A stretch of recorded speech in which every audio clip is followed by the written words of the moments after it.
because I work 12-hour shifts that I can have a few days off to do it.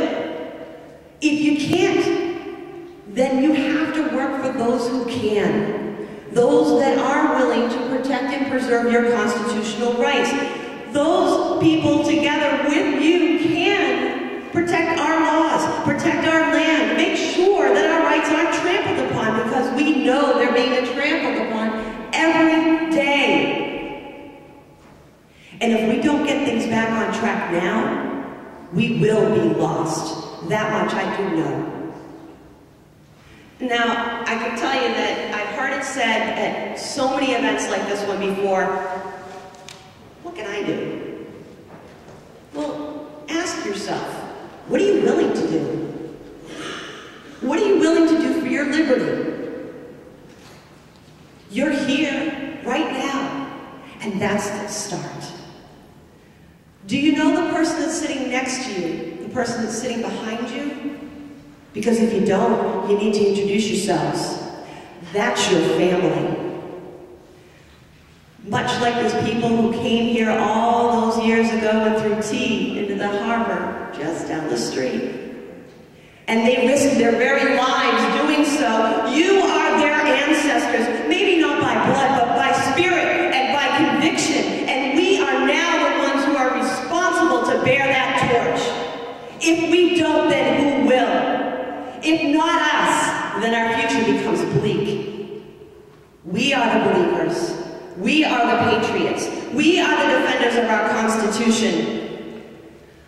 You know, I have a friend and a patriot, someone I consider to be very much a dedicated American, Aaron Zellman. His work and his patriotism is something I've admired for many years. And I had a conversation with him. And during that conversation, he asked me what I had done for our liberty, and I was very proud to tell him the things that I've tried to work hard on. And with his insight, I came to the realization that I was misguided. In fact, I was wrong to call myself an activist. The reason being is it's an empty term. What does it really mean? How many people use that term and destroy our rights? I will not use it anymore. I refuse to call myself an activist. I stand here before you today, and I am proud to say that I am a Bill of Rightist.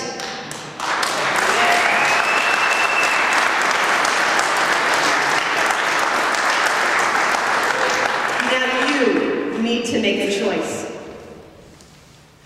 I see you cheer and nod your heads in agreement with me.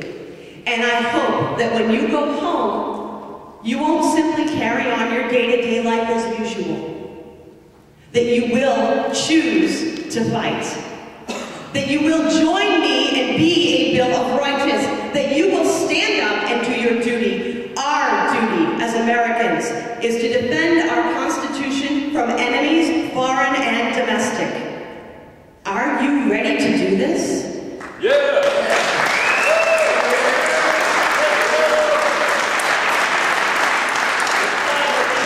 The government has for decades taken over much of our economy, our personal lives. The government now controls most of our banks, our mortgage companies, American car manufacturers. Heck, we used to have GM. Now we have government-run motors. Now they want to control our health care. What's next? Will you need a license to have a child or to be a parent? Will you have to ask permission to apply for the job that you'd like to have? Where will it end? We're losing our rights, not just this administration, but past administrations have chipped away at our rights. How many of you have been forced to stand in a so-called free speech zone? Is it freedom to stand behind barbed wire? To stand behind a fence 200 yards away from where you'd like to be? And then you get to say what you want? Now I want to speak only to the women here for a moment. Some of you are thinking, I don't know how to do what you do. And guess what? Neither did I. I wasn't born knowing how to do this.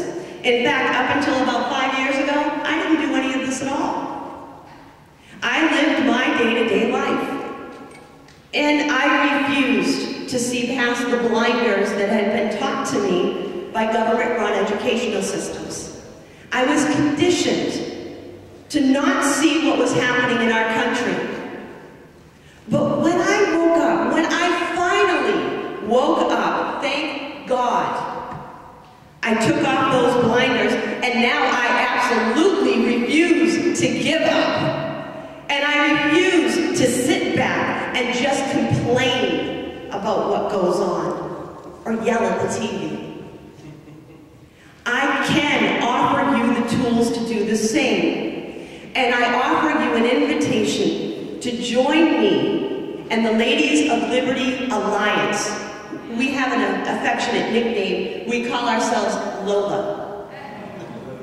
We will teach you how to be effective. We will help you become the Bill of Rights that you want and need to be. All you have to do is take the first step. And that first step is very easy. When you go home,